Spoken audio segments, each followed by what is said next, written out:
Did you miss your deadline to renew your Medicaid coverage? You can still send your completed annual review form to Healthy Connections Medicaid. You may be assigned to another health plan, but you can ask to come back to First Choice within 60 days of renewed Medicaid eligibility. It's your family. It's your choice.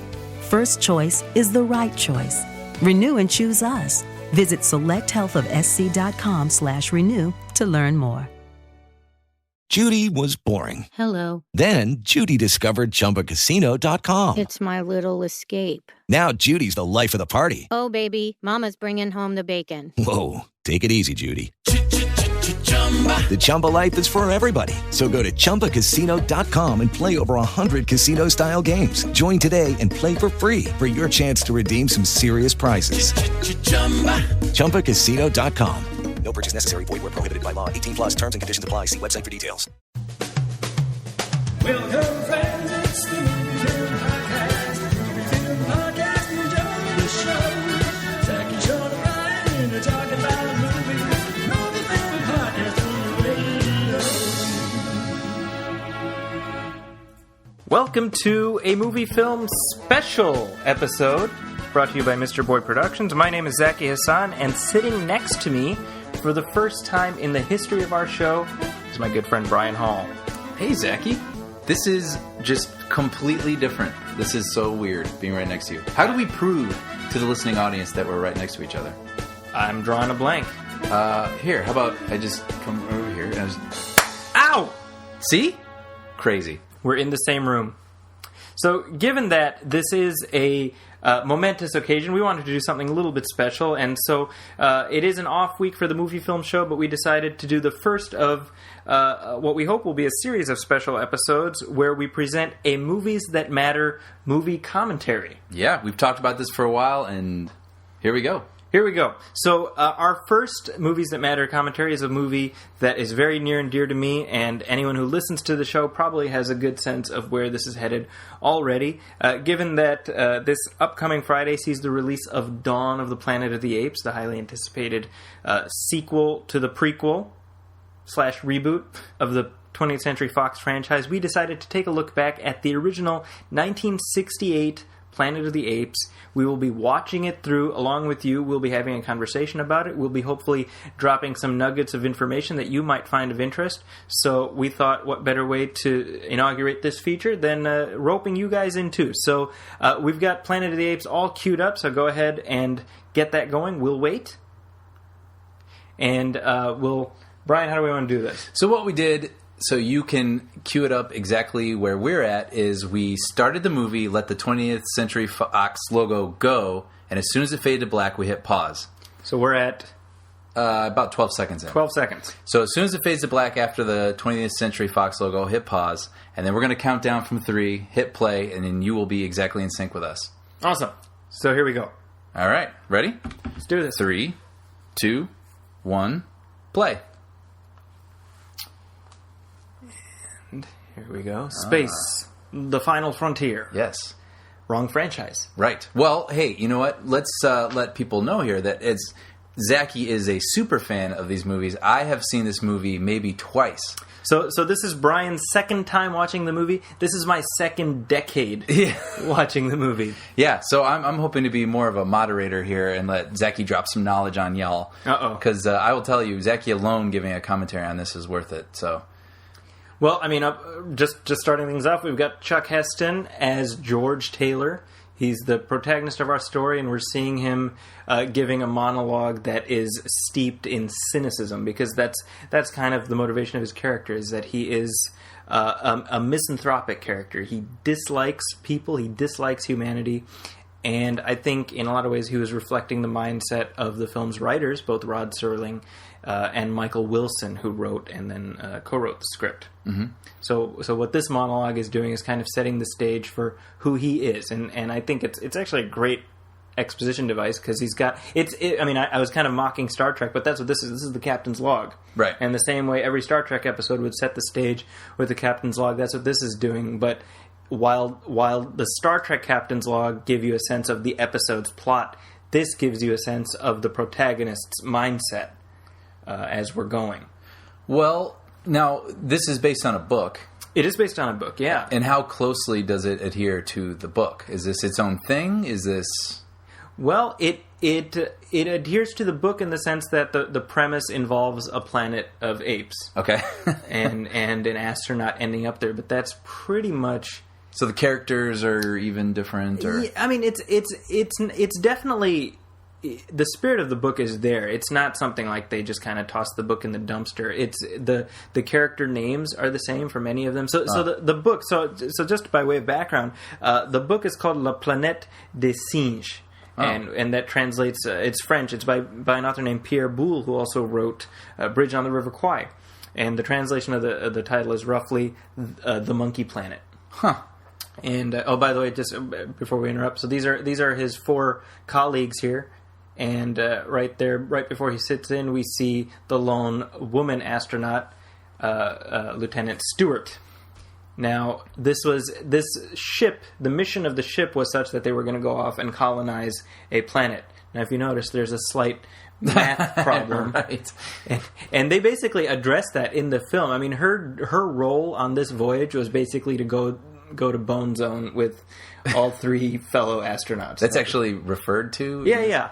So and I'll point it out when that happens. They're very much like, okay, so her role was to just pump out many related a civilization, a civilization of related children. Yeah.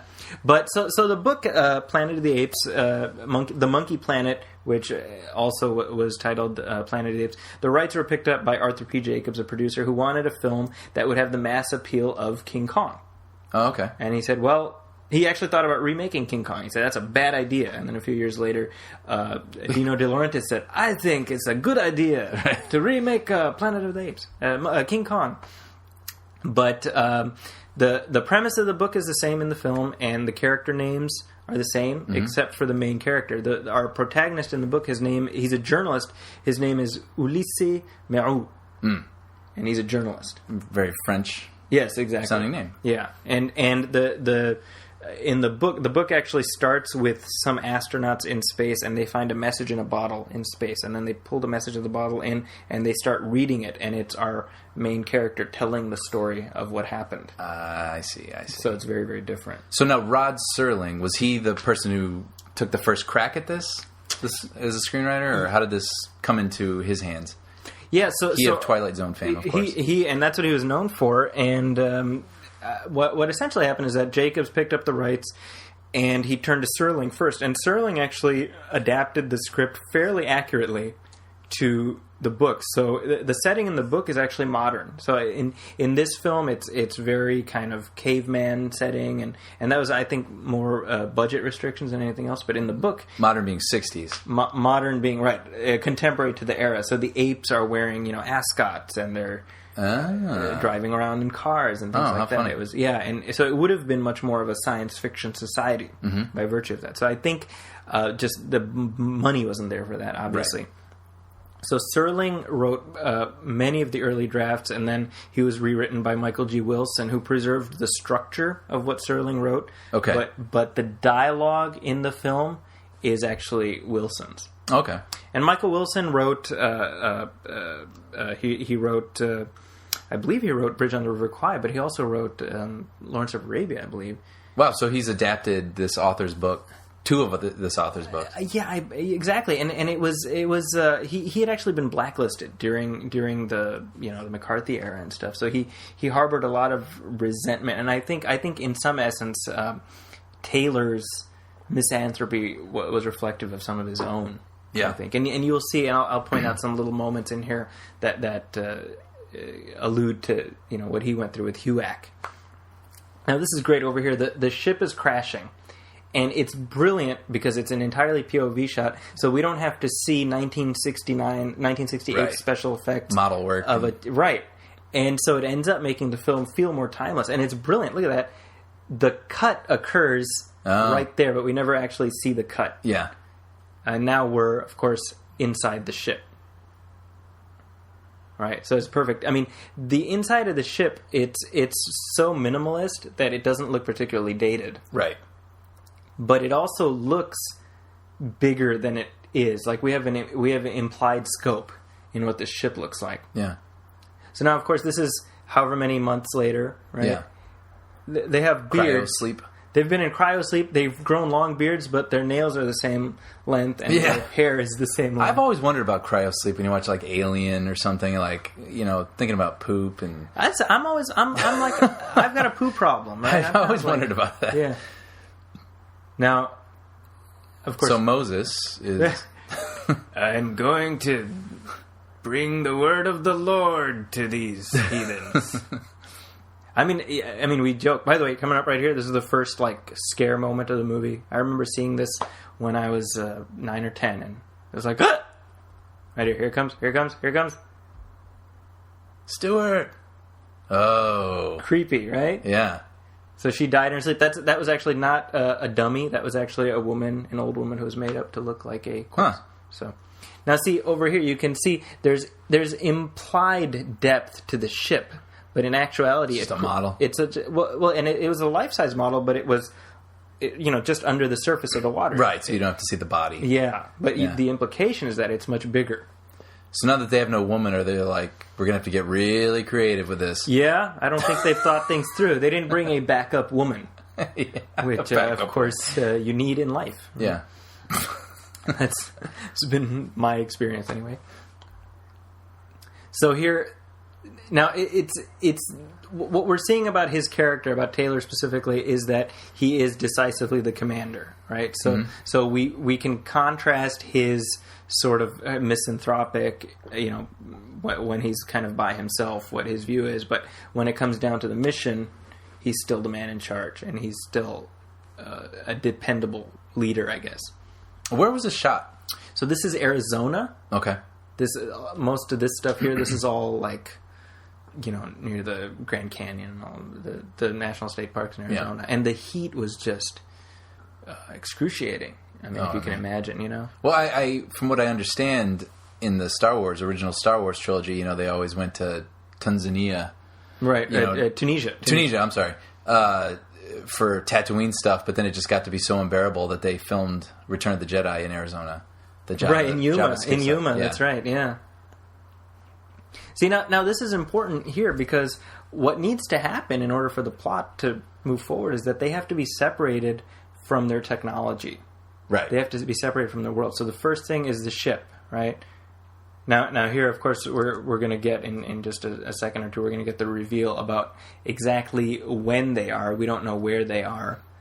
Even though, obviously, if you're listening to this commentary, I'm not keeping the twist ending from you. You already know how this movie ends. Even if you haven't seen the movie, yeah, you know how it ends. If you've seen Rise of the Planet of the Apes, you know how this movie ends. Look at that, 3978.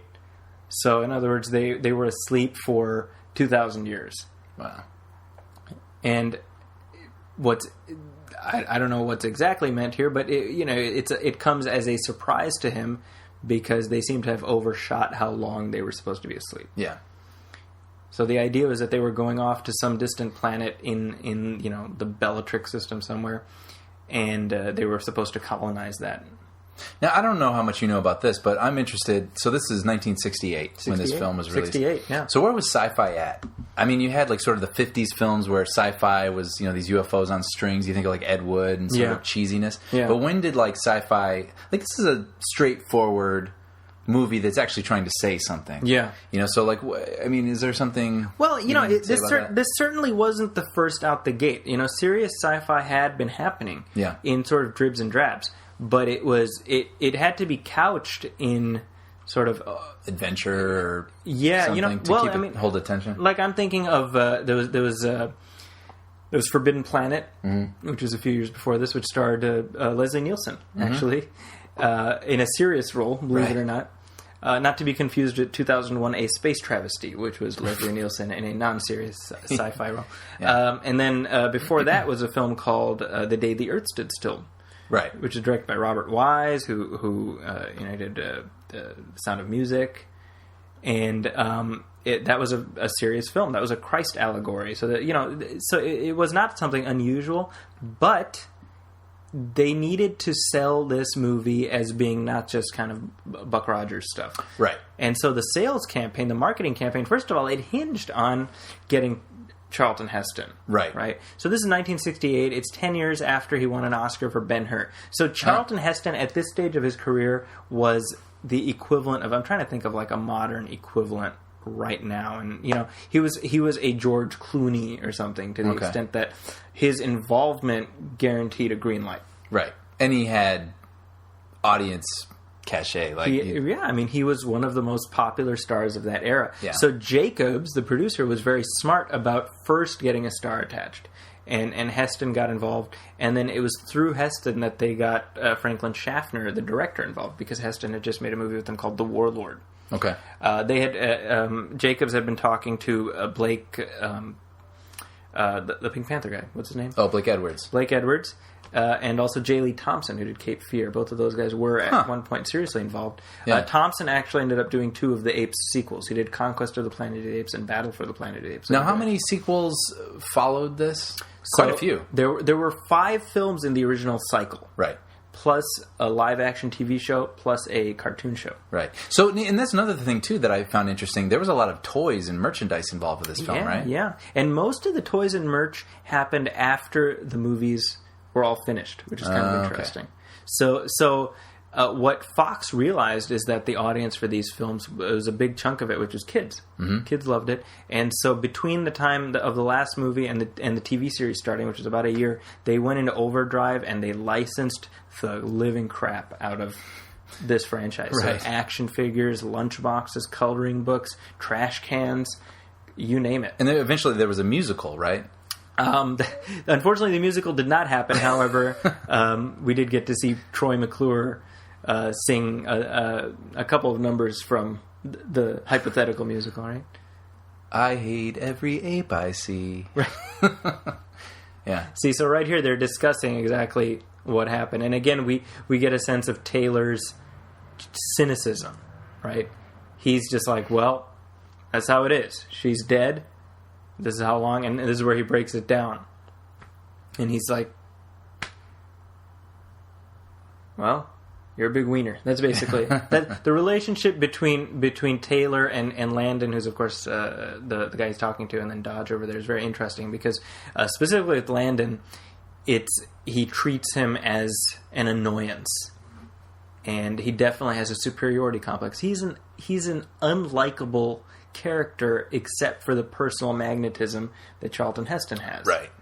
And that was by design. It was deliberately so. And I think that was the character arc that appealed to Heston. I think that's what drew him into the project. The idea that you have a character who has so distanced himself from humanity that he has literally fled the earth. Yeah. He's saying, I'm sick of people. Let's get out of here. I'm out. And then he's now in a position where he has to say no human beings are good and worthwhile and whatnot. And, you know, that's an irony that he's able to do a lot of fun stuff with. Now, of course, this moment here coming up, we get to see it's one of these weird things where you're like, okay, is he about to kill them all now? Right here. Sees a little flag. And then... Oh! Why is he laughing like... And then we cut back to like their bodies. That's what I... Yeah. So this right here. Now, this is interesting because this walking across the desert stuff, it's a series of long shots of these 3 guys, and you can tell it's really them, traipsing along through absurd heat. We have Jerry Goldsmith's very atonal music playing, and this is done by Franklin Schaffner by design. He spent a lot of time with this setup. And the brilliance of it is because it really drives home the isolation of their situation. Right. And I really, I compare this to, for example, the Tim Burton reimagining of Planet of the Apes from 2001, where Mark Wahlberg just lands in the water. Yeah. He gets out and the ape hunt starts. Right. Within a minute or two, And to me, I remember seeing that movie and being like, they don't get it. Right. Right, because what needs to be there is a sense of despair, and the despair here is this idea of there is nothing, there is nowhere, there is nowhere to go. There, it's just pure isolation. So you're saying if you had someone in your life that you didn't like, and you wanted to pull a crazy prank on them, you could print off a calendar that said the year 3013 or something, drive them to the middle of Arizona, and have them wake up and think that they're on an isolated, barren planet. That would be one hell of a prank. Yeah. And I think I'm going to make that happen now. So Arizona. Catch the wave. That's right. Now, what you'll notice, by the way, is that the uniforms that they're wearing, if you pay close attention, it doesn't say NASA. It says ANSA. Oh. ANSA. Could they not secure the... I've never known exactly, but I wonder if that was part of it. Like, just one more level of hoops, like that they don't want to bother getting into. So there's an optical effect there, obviously. That's interesting. Are they going negative when that happens, or is that somehow they're just getting the sky to do that? I think they're not going. It's the sky, and the idea is that there's a. I just meant just the limitations of the special effect. Like, were they able to just get the sky to change? I think it's just the sky, right? I mean, unless I missed the split second frame. Whoop. So if you notice now there's been no dialogue here. It's just again wrong score. Although it would change the flavor of the scene completely. Yeah. But you get tumbling rocks toward the hero. So it's been, a couple minutes now with no dialogue, right? So now here we get another chance to jump back in with the characters, right? And I think that's really interesting, right? Because again, we're really trying to drive home the character element of the story, right? Who are these characters? And when they were promoting the film, Heston's name was the draw. Heston's name came above the title. Pierre Boule's name came above the title, right? The marketing campaign was an unusual and important motion picture from the author of The Bridge on the River Kwai. Right. So in other words, this isn't, this isn't Flash Gordon, right? This is something serious. Yes, it's apes that are talking, but, and they really had to sell that, Well, how popular was the book before this film came out? I mean, is there a pre-awareness? The book did all right. My understanding is that Boole was not particularly enamored of the book. He was just like, really? He just considered it a job. I don't think he was ashamed of it, but he didn't think it was on the level of River Kwai, right? Sure. And he didn't see any cinematic potential.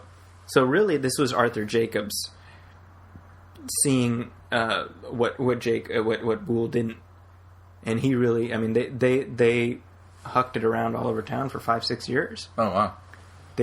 No studio was interested, right? And ultimately, it was Jacobs plus Heston plus various designs, paintings, plus a makeup test that ultimately got 20th Century Fox. Yeah, I can imagine back in the day, that's sort of a risky proposition where where was makeup at? Where they could convincingly make you think that you're looking at an ape face that articulates and speaks. It was an entirely new thing. Now, of course, the makeup appliances for this film were designed by John Chambers, who you would know as the character played by John Goodman in Argo, right? Yeah. And he had been worked in the army and worked on prosthetics and things like that. So, the brilliance of the ape makeups here is that it is makeup. It's not masks.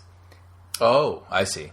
So in other words, it's actually 3 pieces. Right? There's the forehead piece, and then there's the nose piece and the chin piece, and they're all glued together so that you have facial mobility, and then you glue wigs on top and whatnot. So you needed good actors plus malleable makeup, right? And that was the thing. And with Fox, it was like, well, we need to see how the makeup is going to look.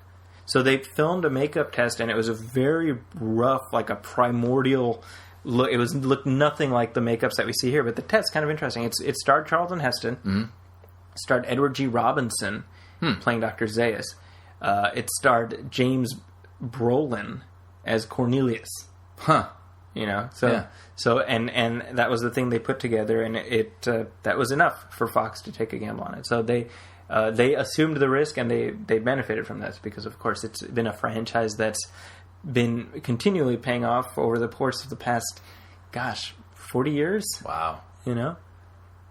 So right there, I can't help thinking there has to be something better than man. There's that was on the posters, right? Somewhere in the universe, there has to be something better than man. That nails his character right there. That's everything you need to know about him, right? Yeah. So as we're coming up here on the when they find the little plant here, that's for us as the audience, that's our first inclination that, okay, there's something here.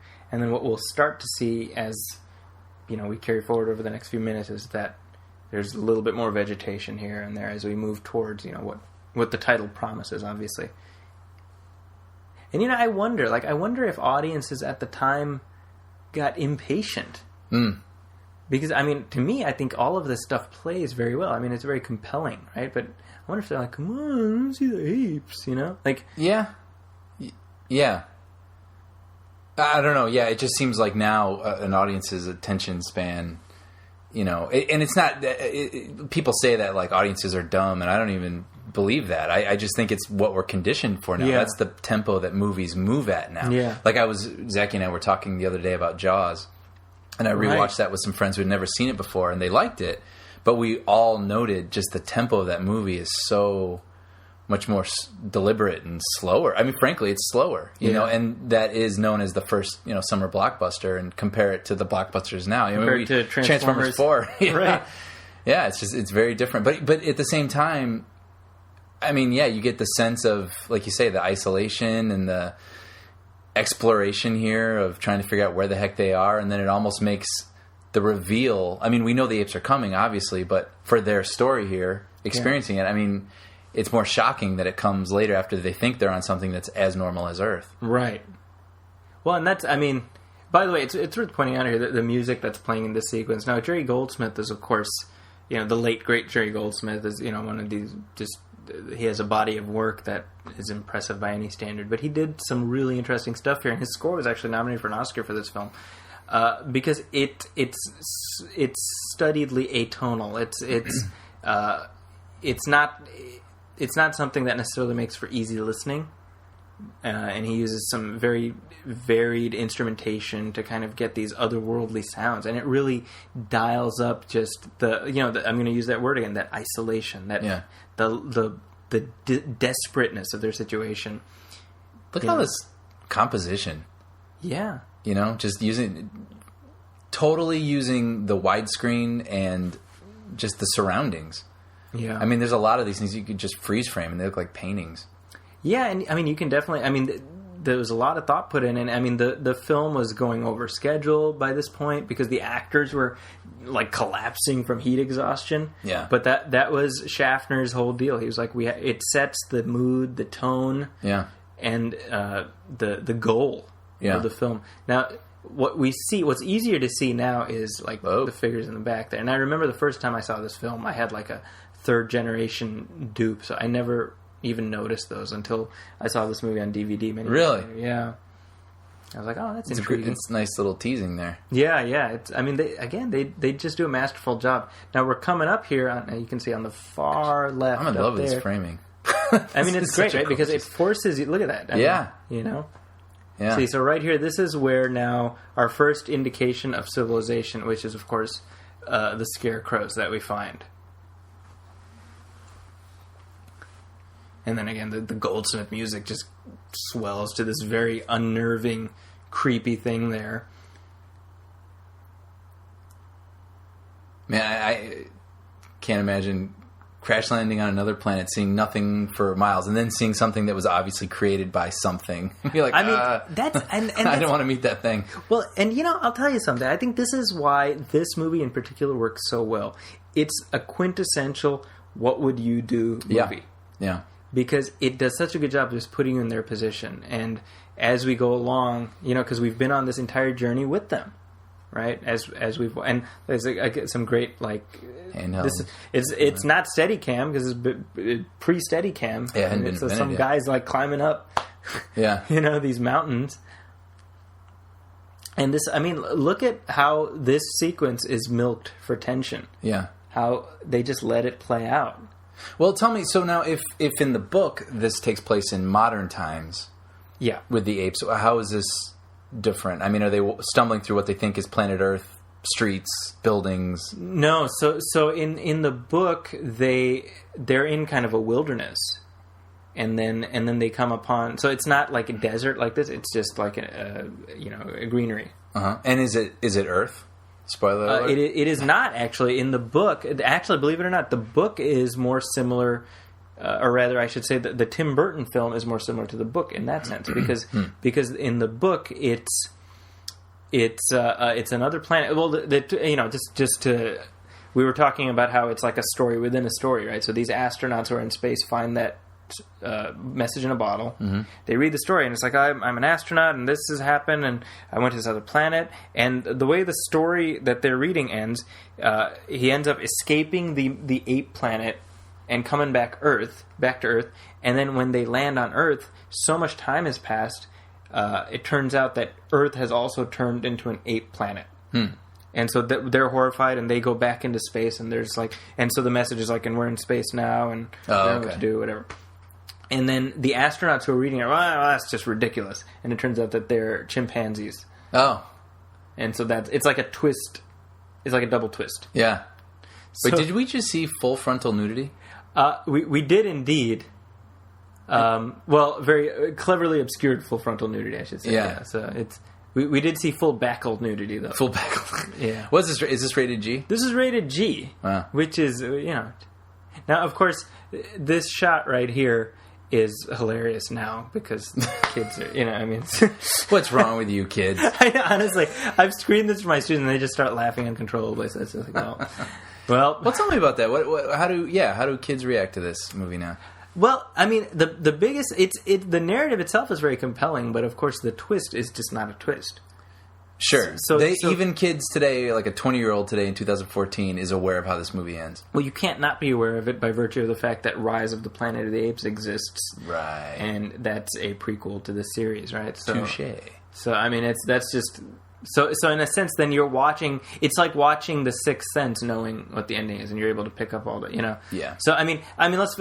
Obviously, the ending is that they're on Earth. That's the twist. And the biggest flaw in that sense is that, of course, everyone on this planet speaks English. Right. And that's just one of those things that you kind of have to, like, sort of look the other way on. But, of course, the problem is that the film makes language a central conceit, because Taylor writes at one point, and they're like, how can he write? And it's like, well, why are they speaking English? He can talk. He can sing. Right? So here again, we get another great instrumental sequence. This is what we're seeing is, of course, the humans are methodically taking apart all of their supplies and tearing up their uniforms. And this is explained, the actually. The humans. Oh, yes, right. Right? Forgive me. This is explained in the book that the humans have a visceral fear and hate of anything that is manufactured, right? Because, of course, the apes, that's what it represents, the apes, and the apes are hunting them and whatnot. Right. That's never really clarified in the film. Shot's out of focus. It was out of focus, I noticed that. And the reason, of course, that happens in the film is, of course, they need to be in a state that they can blend in with the other humans, right? So, of course, if they're in their astronaut getup, then the movie's basically over. So this kind of needed to happen, right? So now, of course, we come to the introduction of the humans of the planet. They are animals, but they, of course, still wear clothes because it is rated G. Right. Worth pointing out that in the book, the humans are all nude, so they're like feral. They're exactly, and they're mute. Yeah. Right? So the humans are truly animals, right? So in other words, the evolutionary situation is exactly reversed. Yeah. And this is something that in later iterations of this franchise they haven't done. So the humans are servants instead of animals. Right. And I think that lessens kind of the impact, right?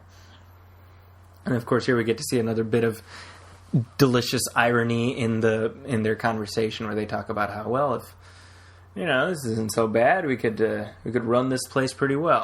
There's that great Charlton Heston's like, hey, that girl's kind of cute. Hey, lady. Now, talk about her, right? How did she? I'm sorry, the actress's name. So Lenora is the character's name. She is the character is Nova, and that is the actress is Linda Harrison, right? Who was 20 at the time they were making the movie, and she got the role because she was a totally legitimate. She auditioned, right? Had no connection to anyone in Hollywood, and just got it on sheer gumption, sheer stick-to-itiveness. Yeah. She was dating Richard Zanuck, who's the head of 20th Century Fox at the time, and it pays to have friends, right? Yeah. By the way, worth pointing out, Linda Harrison, along with Charlton Heston, are the only two actors who also appear in the 2001 Planet of the Apes and the remake Oh, of Planet of the Apes. okay. Both of them are because she went on to marry Richard Zanuck. They ended up getting divorced at some point later, but Zanuck was producer. The late Richard Zanuck was Right. producer of the 2001 Apes. Now, And Richard Zanuck, by the way, you're talking about Jaws. He produced Jaws. Yeah. First. So he's the man who greenlit Planet of the Apes. He also produced Jaws. So. is a very nice theater named after him on the Fox lot. Oh, They screen okay. a lot of movies. Sure. So Now- she was pregnant during this, right? I don't believe so, but Oh. I might be wrong I read on about some that. trivia thing, and they had to obscure it during the latter portions of filming. Oh. I know that there was the character was possibly pregnant, and they kind of obscured references to that. So that might be what you're. Now here, right here, this is, in my opinion, one of the greatest entrances in movie history. I love it. The apes are entirely obscured. We believe it because Heston believes it, because Right. that look on his face is what the crap, you know. Yeah. And a corollary I make to this is like in Jurassic Park, when Alan Grant sees the dinosaurs for the first time. Like Right. we see them off his reaction. Right. I think they did the exact same thing here. And I love this overhead shot here. Of course, it's been parodied on The Simpsons. Yeah. Where the kids are being hunted in the cornfield. And it's just, when you think about it, even now, this entire sequence has this visceral, engaging quality. It doesn't feel cheesy. Those makeup effects are not distracting. No. You would think that it would be something that it's like, it looks terrible and you sort of forgive it. And obviously it shows its age a little bit, but Yeah. it's not hard to accept. Yeah, exactly. Now, and again, this is all shot on the Fox Ooh, lot, so that we're was like it not hurts. in Arizona anymore. Once they got into the greenery and stuff, this is all here in SoCal. Okay. So Ooh. there goes Landon, and that's almost the last that we see of him. Stuntman, man. I know, earning their keep, right? Yeah. Now, coming up here, we of course see the third astronaut. This is Dodge, and he proves the adage that the brother always dies first, as we're about to see here in just a second. Oh, there he goes. Yeah. So exit Dodge almost, because we'll get to see Dodge one more time in the film too. So in another nice little horrifying moment. Yeah. So again, it's worth pointing out. This was like an action movie for Charlton Heston. So it was a switch for him. He was known, of course, for these biblical epics. Moses and Ben-Hur and the Warlord, which I just mentioned, and Touch of Evil. And What about Soylent Green? When did that happen? So Soylent Green happened later. Soylent Green was in the I think it was 73. Oh, okay. Right? And Omega Man. And Omega Man, same thing. Because really it was Planet of the Apes that kind of opened this vein of like I was just gonna say. apocalyptic sci-fi for him. Yeah. Because you kind of have a trilogy of sci-fi for him with Planet of the Apes, the Omega Man, and Soylent Green. Mm-hmm. Now, of course, by the way, just what we saw there, him getting shot in the throat, again, another important narrative device, because we need to remove the ability to speak from him. Yeah. In order to keep the game going, Now this year, by the way, it's worth pointing out, when I first became aware of Planet of the Apes, I was always aware of it as a kid, but the first time I really got into it was in 1987 when they showed the cartoon show in Saudi Arabia. Huh. This is fall of 87, and I wanted to watch the movie, and I could not find it anywhere because apparently, this is true, it had been banned in Saudi Arabia. Really? And my understanding is it was because of the way in which it depicts human beings as being like animals, And so it took a while for me to finally see the movie, right? I didn't end up seeing the movie until What was the premise of the cartoon? Was it... it was the same. the ongoing adventures of... So, the cartoon show had these different astronauts, but it was a cartoonized version of this, By the way, was it for kids? Yeah, it was like...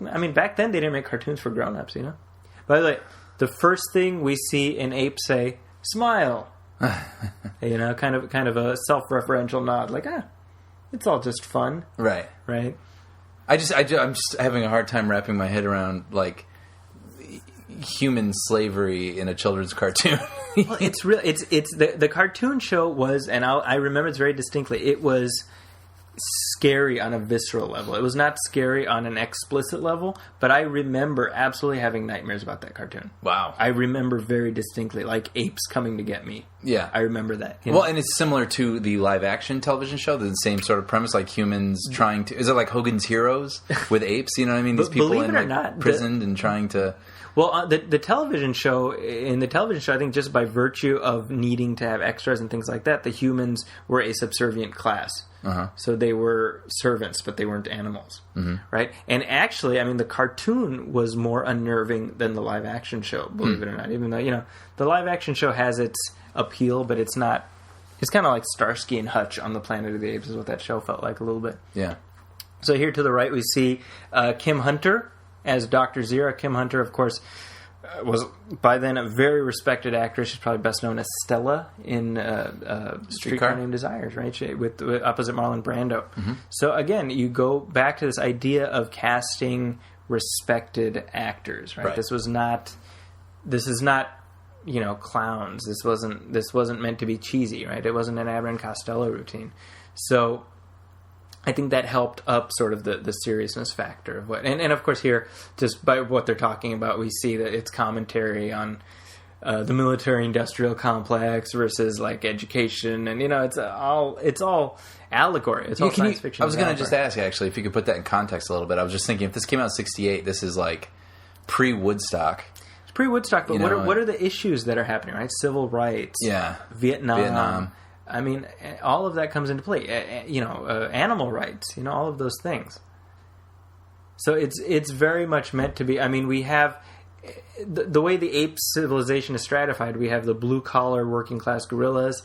We have the intellectual pacifistic chimpanzees, and then we have the elite power brokers who are the orangutans. Right. So it's stratified in that way. And that's something, by the way, that they did not emulate in the 2001 remake. And it's also not something they've really done with the new films, with the Dawn of the Planet of the Apes and Rise of the Planet of the Apes. What were the metaphors and the allegories, I mean, in the book? I mean, what was he trying to say with the book, and then, you know, with the movie? I think the book is kind of an interesting example where it was most explicitly, I would say, a commentary about how we treat animals. But there's also, the subtext of nuclear war was not there because it was a different planet, right? Yeah. So, I mean, this is a commentary on Vietnam by virtue of the fact that, well, the whole movie revolves around a nuclear war, right? Right. That film, what's very interesting is that, not the film, the book, they go into how human beings ended up being subjugated through like this process of experimenting on humans and digging into like recessive memory of like prior generations, and so it's they're talking to humans from centuries ago through modern humans, like the slaves, and it ends up being like the humans just gave up basically. Yeah, the apes got smarter and the humans just gave up, and so, you know, Meru gets to kind of be like, you know, what kind of humans were these who would just give it all away, you know? Now here, this is Dr. Zayas here. He's played Dr. Zayas. Yep. Help me, Dr. Zayas. He's played by Maurice Evans. And for those of you who watch the new films, Rise of the Planet of the Apes and Dawn of the Planet of the Apes, there's an orangutan character named Maurice who is named in honor of Maurice Evans. Of course, the character was supposed to be played by Edward G. Robinson, who backed out because of heart trouble. Oh. So we can just imagine how that would have sounded. Yeah, see? Yeah. There's humans, see? Oh, wait, that's Edward G. Robinson, right? Yeah. I think so, yeah. Edward G. Robinson is Chief Wiggum. Chief Wiggum, yeah. So, yeah. Man, I gotta say, yeah, this makeup looks pretty good. I mean, you can tell they put some time into it. I would say as the series progressed, the makeup didn't have as much sophistication as we saw here. Yeah. Because you can tell they put a lot of time and energy into this, and you had the very best makeup artists working. And it's interesting because, you know, the interviews by these actors, you know, when they were alive, they would talk about how the key to making the makeup feel alive is that their faces would just be moving under the makeup. Yeah. so that they're giving like 100% of facial movement, so that 20%, 10% of that shows through. Yeah. And that's what makes it feel alive. And I'd read somewhere Roddy McDowall was encouraging other people to give their characters tics. Yeah. And certain sort of nuances, so it just looked more alive. Yeah, well, I mean, by the end of the series, Roddy McDowall was the guy, right? Yeah. Because he's not only is he in 4 of these movies, he's also in the TV series. He starred in the TV show. Oh, wow. So he was this where was his career at with this? I mean, is this what kind of launched him, or? Well, he was already well known. He had been a child star since, he was in How Green Is My Valley, he was in Lassie. Mm-hmm. He was already well known. I think his career was kind of on a downswing by the time this came out. And so I think it gave a lifeline to his career, because the truth is that arguably, it's the Ape series that sort of ensured his immortality, especially once he became the focus of the series, right? Because he wasn't in the second one, but he starred in the third one, of course, the fourth and fifth. Even after his original character was killed off, he still returned in 2 more. Now, she's just gorgeous. I mean, it's amazing. But this whole idea here where they're mating, this was used as another sales technique where it says, man, hunted, caged, forced to mate by intelligent apes. Yeah. Planet of the Apes, rated G. Yeah. No. So this is enforced monogamy. Right. Is what we see here. And she might have gotten the role because she was Zanek's girlfriend, but obviously she certainly had the looks for that part. Oh, for sure. The idea that somebody beautiful enough where you look past the fact that she has absolutely no intelligence whatsoever. Right. Well, I guess that happens. That continues to happen today. There's not that much science fiction. Yeah. So now we're about to be introduced to. There he is. There's Roddy McDowall, the future star of the franchise, but right now he's just the co-star. He gets second billing under Charlton Heston.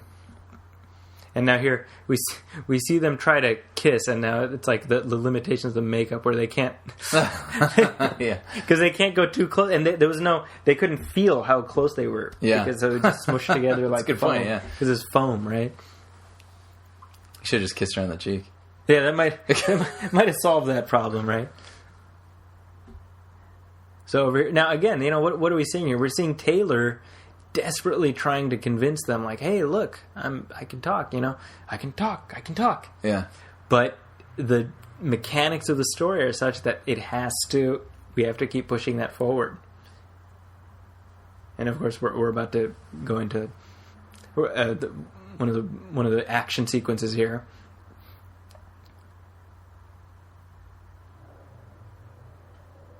So again, just look at all the mechanics here where he's doing that.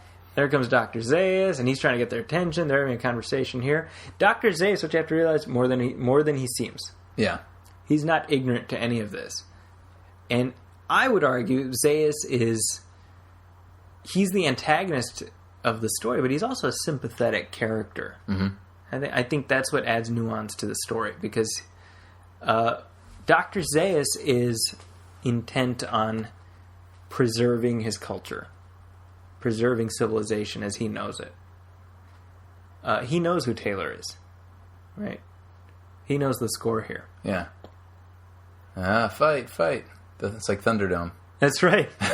It even looks like Thunderdome. Yeah. So here Taylor's using like judo. Yeah. And his like special ANSA training. What year did he originate? Charlton Heston? Yeah. No, the character. I mean, what year were they? ANSA? So what we see in the beginning is 1972, 73. Okay. Or maybe slightly later. I mean, the idea was that for every, like, they were going so fast, they were moving so fast forward in time that for every minute in the spaceship, it was like however long outside, and that's how fast they were going. But they originated in the 70s. I see. Even though the movie, it was, in the near future of when the movie came out. It's almost smarter to do that, because if you make a movie like this that you hope will endure for years, and then you make it take place 30 years in the future, and you hope people will be watching this movie 30 years in the future, then you don't want to be completely incorrect about where technology is at, which is why Back to the Future 2, they were smart to make the future so bonkers. See, so now we know the score with Dr. Zaius. Yeah. We just learned some key information there. Yeah, well, and to your point about Back to the Future, too, I mean, I think about the sequels to this film, right? Specifically the fourth film, which shows the apes taking over, and it's set in 1991. Right. The world of tomorrow. Yeah. And in fact, the fourth one is Century City, the mall. Here. Really? Yeah, because the mall had just been built. It was completely empty. Oh, so funny. they used it to be like a futuristic city. Yeah. But it's... I can see that. Yeah. Yeah. It's when it was first built. It has moving stairs. Yeah. Yeah. What a world. What a future. So here we go. This is now his desperate bid to make a connection with Dr. Zira, right? Dr. Zira is the animal psychologist, so she's the one he's most likely to reach out to. And yet Charlton Heston gets beat up in this film.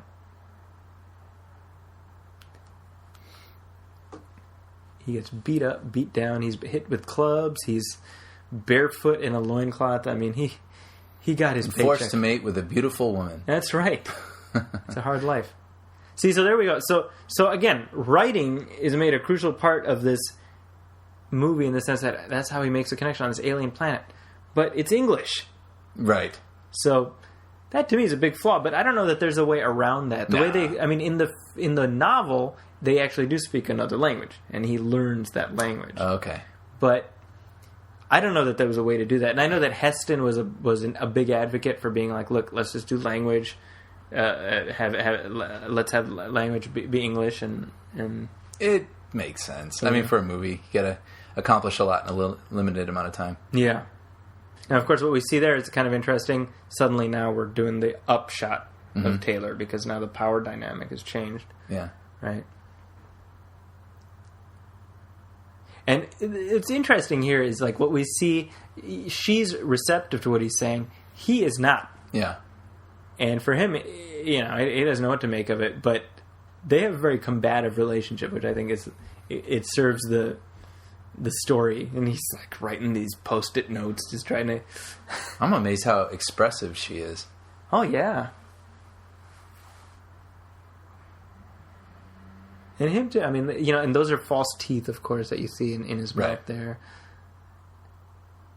But I mean, they earn their keep with the makeup. I mean, the makeup was what needed to sell the movie, and it does that. Yeah.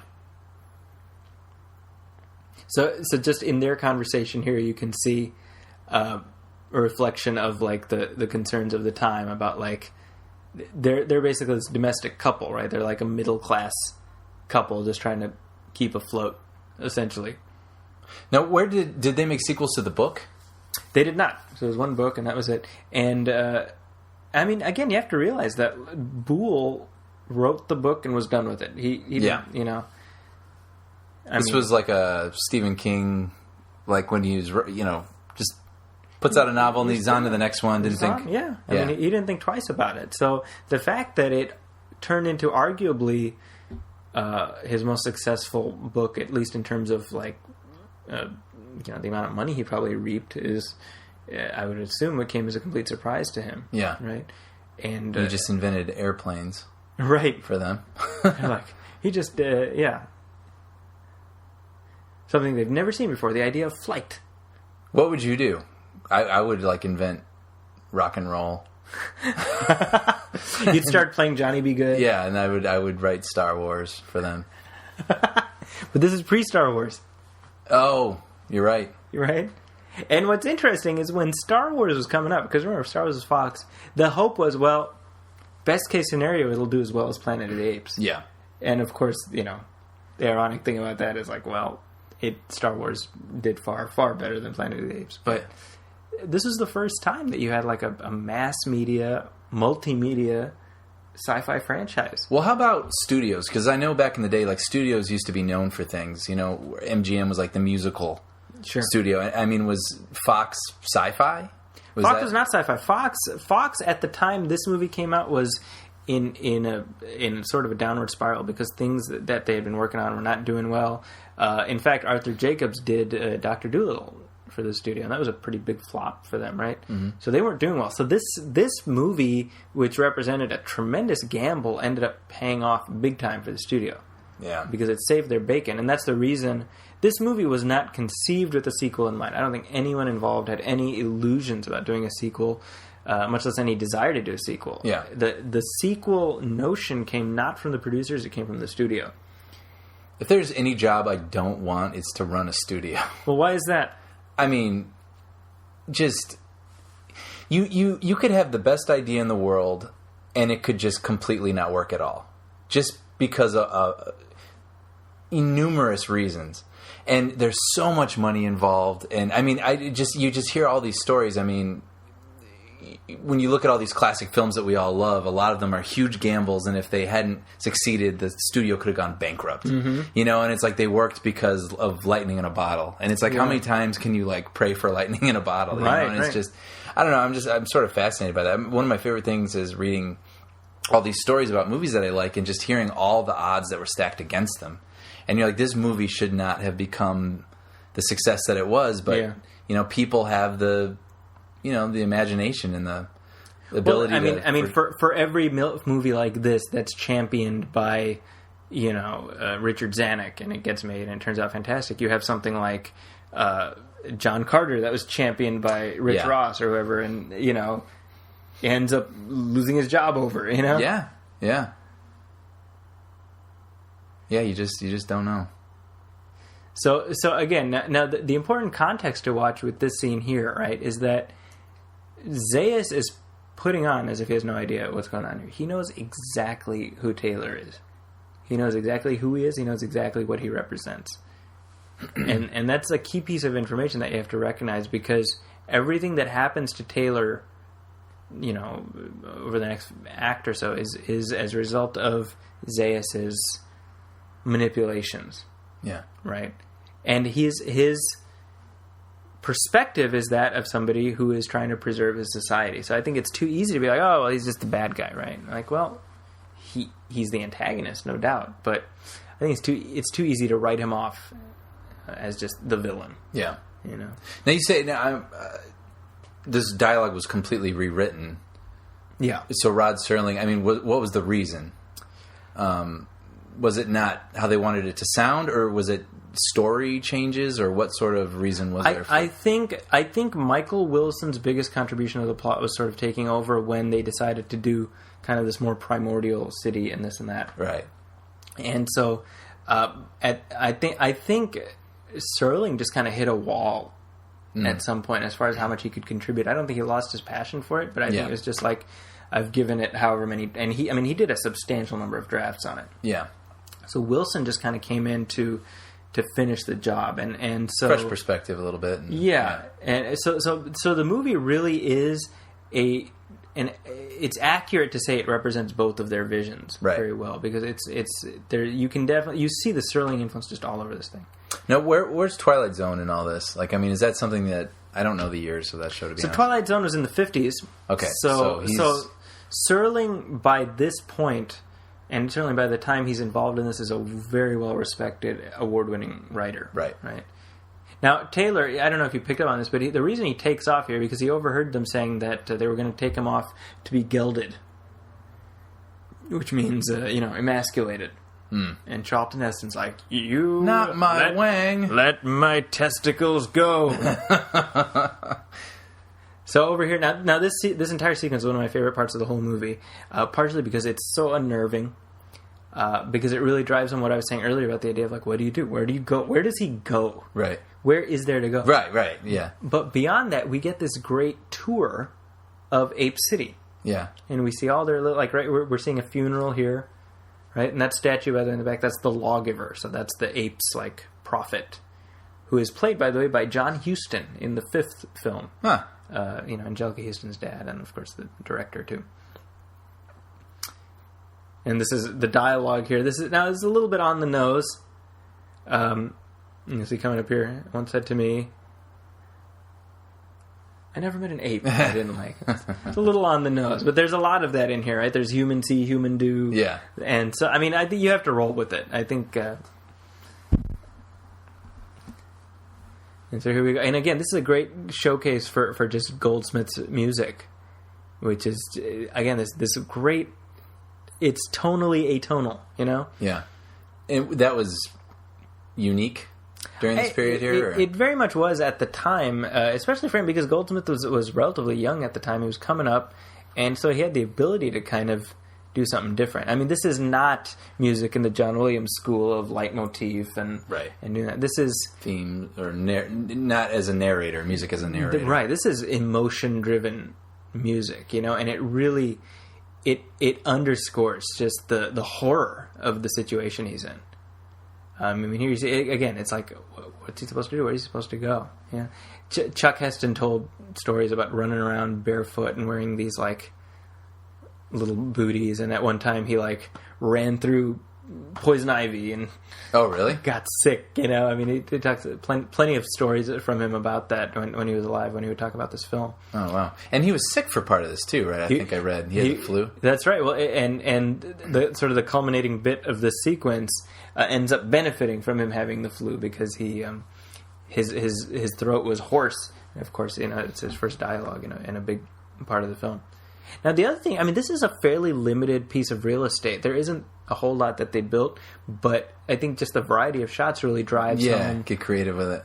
You know, and I mean, there's a lot of forced perspective that you could see in the previous shot. Now, this is, of course, the Ape Museum.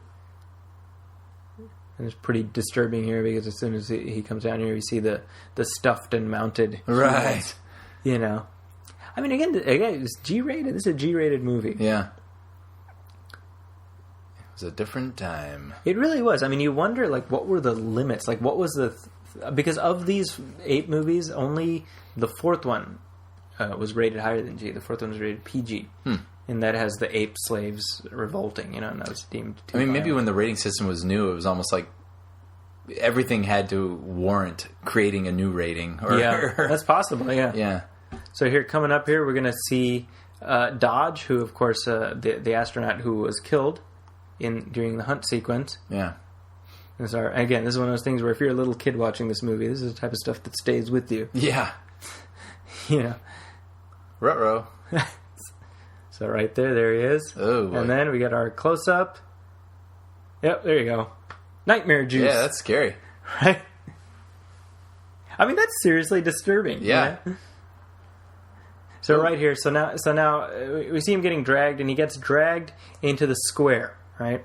And Goldsmith's music reaches a crescendo here, and there's obviously a stuntman. It's a very clear stuntman there. And now, again, it's just one of these things. Like, where can he go? Let's see. There's just everywhere. What, you know?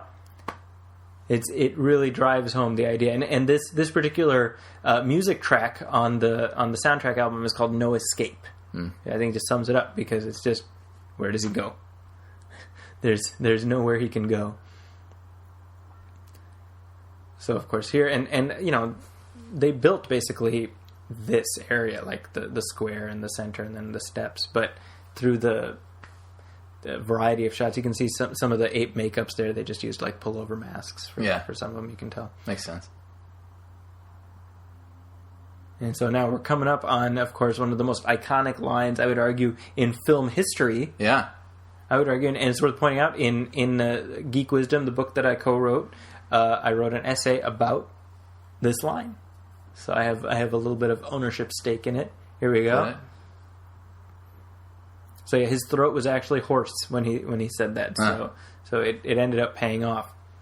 And now that he can talk, he doesn't shut up for the rest of the day. He Hestonizes for the whole... He's like, I was Ben-Hur once. Nova. It's a madhouse, Nova. Be like, I was pretty important on my planet. That's right. Now, bear in mind, she turned 21 while making this movie, and Heston was probably in his mid-40s, so it's creepy but acceptable, I guess. It doesn't look weird. Yeah. Well, other than the inherent weirdness of the situation, I suppose, right? Yeah. So then, of course, they separate the two of them, presumably because they don't want him impregnating her, because he's different than the others? Well, because they didn't get to geld him. So, yeah, because he escaped before they could. So, And then now we get another one of Heston's famous iconic lines. He says, well, I'll let you guys hear it. And it's really interesting how the apes, they're made to act human. And I think that's a key aspect of it. The apiness is fairly limited. We see it here with Julius here, the way he's acting. But they're basically human acting. Yeah. And I think that's important. Here we go. Yeah. It's a madhouse. That was used in the trailers repeatedly. Even though she's across the room, he still doesn't shut up. Yeah. Well, you're over there, and I'm here. Here I go again. So here he actually talks about... Now, we were talking about Stuart, the astronaut who aged out of the program at the beginning of the movie. I love that. Lots of love-making, but no love. So here he actually talks about Stuart. Oh, yeah. She was going to be our new Eve. The most precious cargo that we brought. It was this woman. With our hot and eager help. I love it. He's just very open about it. He's like, yes, we were taking her to the bone zone. Me, Landon, and Dodge. Well, it's nice that she's listening intently, but it would be really funny if he was just talking and she's like, yeah. And just like turns around and just ignores him. She just like starts picking knits like out of her hair, exactly. you know? Oh, yeah, she doesn't understand. I mean, and this is now several weeks after what we saw previously. Yeah. So it's one of those things where you're like, well, why? You know, they had the opportunity to geld him or to do whatever. Like, why haven't they? Why did they leave him alone? And it's these are all like Zaius' manipulations. How was this movie received when it came out? I mean, interestingly, it was obviously, it was critically very well received, but it was also, I mean, it was kind of the Star Wars before its time, or a Star Wars of its time, I should say, Star Wars before the Star Wars time. People were lining up, you know, and again, it had the imprimatur of sophistication because of the cast and right. because of Boole, but yet you had a sci-fi audience that was going to turn out for something like this. Yeah. Again, I mean, it was a big enough hit that it pulled 20th Century Fox out of its spiral. Yeah. And it led to them demanding a sequel. How many years till the sequel? So this was 1968. Beneath the Planet of the Apes came out in 1970. Okay. So they got right to work. They got right to work, and then Escape from the Planet of the Apes was 1971. Conquest was 1972, and Battle for the Planet of the Apes was 1973. So, so they had like a machine going at that point. Yeah, it was, and interesting. It's kind of interesting because unlike now, where it's like, oh, this movie did well. It cost $100 million, and we made $200 million. So for the next one, we'll spend $150 million. Yeah. There it was like, well, sequel probably won't do as well, so let's spend less. Right. So this one cost maybe about $8 million. The second one cost $4 million. Oh, wow. The third one was $2 million. But I mean, it was like by the end, they ended the series because it was like, well, we're not going to have any money to make this, right? Because the budgets were being chopped in half for each movie, and that's how they were actually able to keep it going, right? Because each film did well relative to its budget. Right? Now, what about the writing? I mean, were the same writers, were the same filmmakers involved? Did it become, how I can't think of an example off the top of my head, but like we'll make like a successful movie and then like a whole new director and writing team, and you get like the B version. Well, I mean, it's Franklin Schaffner was not able to return because he went off to make a movie called Patton, which ended up winning Best Picture, of course, and Francis Coppola wrote that. And so they got Ted Post to direct, and Ted Post actually just passed away recently. And there's Charlton Heston's ass. A lot of Heston ass. A lot of Heston ass, yeah. Sorry, I was distracted by the butt. By the way, worth pointing out here, Dr. Honorius to the right, the guy who's doing the Inquisition there, that he is played by James Daly, who you, of course, would know as Tim Daly's father. Oh, funny. Who's Tim Daly's father and Tyne Daly's Tyne Daly's father also, right? Because they're siblings, I believe. But insofar as the sequels go, the director of the second one was Ted Post, who also did Magnum Force. Okay. The second Dirty Harry movie. Yeah. So he became like the guy who did the second... the follow-ups. You know. But it was written by a guy named Paul Dane, who was a British poet. And I think most people agree that Beneath the Planet of the Apes is the weakest of the sequels. But Paul Dane ended up writing the rest of the movies in the series. So Rod Serling did not come back, even though he contributed a draft. Oh. It was rejected. Pierre Boulle actually contributed a draft that was also rejected. Interesting. Yeah, so I mean, because when you think, do you know why? Like, what were their angles? Well, I think ultimately with Boulle's, what it came down to is that it was deemed, quote, uncinematic. Sure. The ideas that he had were too far in the realm of, like, it just moved too far afield of what they wanted to do. Right. And I think budgetary constrictions came into play. But Serling's, I'm drawing a blank on what specifically his ideas were. But I mean, I think fundamentally the problem is that, again, the movie was not designed with a sequel in mind. Right. So they were really trying to force fit one. But they weren't put off to the idea of a sequel. You know, it wasn't like tacky. Yeah, I mean, I think once it became clear that a sequel was going to happen, or a sequel was in demand, you know, I think Jacobs was all in favor of it. I think the people involved were like, all right, let's do the best we can. I mean, the truth is, the person who didn't want to do one was Chuck Heston. Mm. He said absolutely not. Okay. And what ended up convincing him to come on to do the sequel was Richard Zanuck, right? Because him and Heston were friends, and so Zanuck calls him into his office and is like, "Look, Chuck, we can't do a sequel without you." Right. Ted Post was like, "I'm not doing a sequel if Chuck Heston isn't in." So he played the guilt card. Richard Zanuck did. He was like, "Look, right. I stuck my neck out to get this movie made." Right, and remember, Heston was involved basically from the beginning. Right. And so Heston's like, out of guilt, was like, all right, you know, that's a good point. So he's like, how about this? I'll appear in the sequel, just kill me off in the first scene.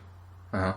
And, you know, that way you can promote that I'm in it, and, you know, just get, and, you know, both of their kids attended the same school. So he's like, just give my money to this school. Yeah. And so then they came back and they were like, how about you disappear in the beginning and then we kill you off at the end? And he was like, Whatever. If we can shoot it in the same day. Yeah. And it was literally like, because Heston kept detailed diaries. And, you know, those journals have been published. And he talks about, he's like, you know, one more day on Apes 2. I'm like fed up with doing this. And really? It's very interesting. Wait, what were they published as? It was a book. I believe it's called An Actor's Life. Oh, okay. Something to that effect. So it wasn't like Ape specific, because it would be really funny that it was like, you know, Charlton Heston's Apes Diaries. Oh, how I hate making these movies. Right. Well, you know, because Heston wrote an autobiography called In the Arena in the mid-'90s. And he actually talked about doing apes. And he talked about how when you look at, like, Schwarzenegger and all these guys who, like, created these franchises. And how, like, if he had been smart, he could have just, like, ridden these Apes movies, you know, into the sunset. But, I mean, when you think about it, like, you got to respect that. His whole perspective was like, well, the story is this. Yeah. We've told the story.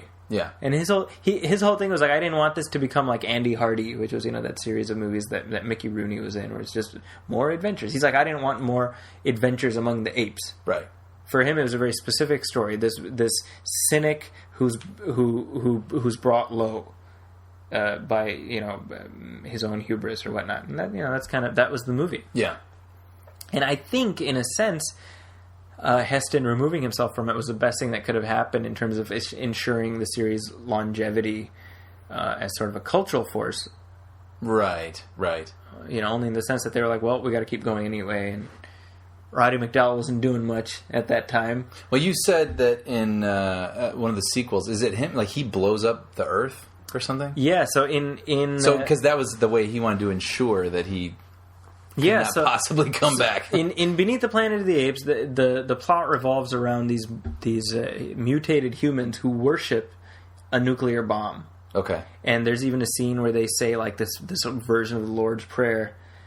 And they're like, all things bright and beautiful, all things great and small, you know, all creatures. Yeah. And they're singing to the nuclear bomb. And it's a nuclear bomb that will literally destroy the Earth. And the apes have created it? The apes, it's left over from the human era. Oh. Right. So they found it like in a cave? So the human mutants worship it. Yeah. The human mutants left over from, and so it ends with basically the apes kind of invade that era. And so you have these human mutants who suck, the apes suck, and by this point, oh, by the way, this part in the movie, I've watched this with my boys, and I remember I watched this for the second time with my oldest, and he was like, "Can you skip past this part?" Really? And I thought it was interesting because I don't think there's no way for him to have that awareness of what exactly is going, but he knew instinctively it was unnerving. Yeah. And this is where we're introduced to Landon. Of course, you can see in that close-up shot something's not right with Landon. Yeah. And so there, again, it's one of those like, all right, what's about to happen? Something's going to happen. Yeah. Landon, chum. Yeah, old friend. Remember those times I was cruel to you? There you go. You can see the scar there, the lobotomy scar. I mean, this is, again, it's G-rated. Yeah. And again, and I love the performance by Robert Gunner there. His tongue is just kind of like, I mean, he really drives home the idea that his frontal lobe has been chopped out. So there again, what is they're so into their nets. They love their nets. Yeah. This movie is an S&M aficionado's dream. I can imagine. You could get a whole fantasy dungeon out of a Planet of the Apes scenario. I would expect. Get the nets, sweetie. Yeah, but again, right there. So at this point now, he knows that Dr. Zaius is behind this. Right. So the only reason Landon would have been lobotomized is if he had spoken, and we know that now, right? So we start recognizing, okay, Zaius is trying to keep some shit from them. Something's going on. So now, what I was saying before, so you have the bomb that's about to go off, and they don't know how to end the movie. They don't have an ending written. Mm-hmm. So Heston is like, all right, guys, I got an idea here. I've got an idea. Yeah, how about I set off the bomb and it blows up? And and in his head, he's like, and then no more sequels. So it's a dark ending. Like, I'm going to end the planet. So he's shot, and he's kind of, as he's dying, he's like, "Damn you all to hell!" Oh wait, that's the ending of this movie. He's like, "You bloody bastard!" And then he falls on the sort of the detonating device, and the screen goes to white, and then we have, I think it's Paul Frees is the narrator. He says, "In one of the countless millions of galaxies in the universe is a medium-sized star, and one of its satellites, a green insignificant planet, is now dead." Oh. Credits. Damn, that's bleak. That's like Alien 3 bleak, That's like... I've always found that, we watch movies, we can see the camera and the lights kind of behind it in our minds and stuff, but like I've always found movies that end the world really disturbing. Yeah. Melancholia, Lars von Trier. With the Kirsten Dunst. Yeah, spoiler alert, that's kind of the point of the movie, but the Earth gets hit by an asteroid and it's really, like, you walk out like in a really bizarre mood. And like Failsafe. Oh, sure. Failsafe, the way that ends is really disturbing. Well, and I think the problem is that I think that's the reason that Beneath the Planet of the Apes is a very polarizing movie in that sense, because the ending of this film, for as bleak of an ending it is, this one with of course when Taylor finds out he's back on Earth, it is bleak, but it's also satisfying in a weird way. Yeah, because it's a twist that we're like, oh, yeah, damn, Yeah. By the way, obviously, we see what's going on there. It's again a little on the nose, but apparently it worked. Yeah. I mean, people. The see no evil, hear no evil, speak no evil. Where does that come from, by the way? I don't know. It's one of those things you see on trinkets. Yeah. I just have absolutely no idea where that originates. I'd love to know what the origin of that... If someone's doing a podcast on where that comes from, I'd like to listen to that. Monkey Memorabilia podcast. Yeah.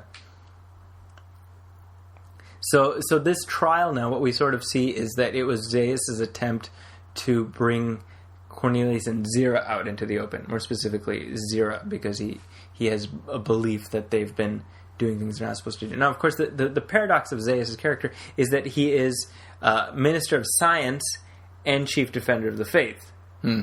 right? And that's essentially paradoxical, because how do you reconcile science and faith, right? Mm-hmm. And he says, well, he argues there's no contradiction between science and faith. Now, of course, that's a conversation that's still playing out today. So you talk about a movie that is truly timeless. Yeah. There, enough said, Now, of course, even though they blew up the planet in the second one, they were able to get 3 more sequels out of the franchise. The famous... How exactly did that happen? Well, I don't know if the story is apocryphal, but it's been repeated enough times that Paul Dane wrote Beneath the Planet of the Apes, and that was that, and the movie comes out, and it ends up doing really well. Mm-hmm. It didn't do as well as this one, but it did really well. And so he gets an email. Did I just say email? Yeah. Excuse me. He gets a memo from... Or a telegraph, or... Yeah, from Arthur Jacobs, and it says, Apes exist, sequel required. So in other words, Fox wants another one, figure it out. So what did they do?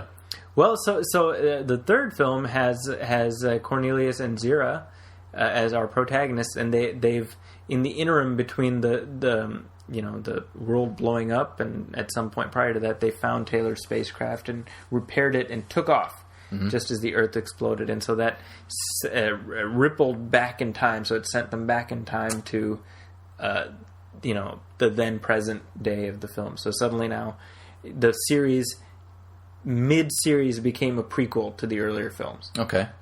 Both sequel and prequel. So, you have to give them credit for some very interesting creativity. Yeah. And what it also allowed for is that by the time of the third movie, the budget was cut again. Right. So now, we don't have a planet of apes. We have 3 apes, and they're moving around in contemporary society. So suddenly now the budgetary flaws aren't as apparent. Right. Clever.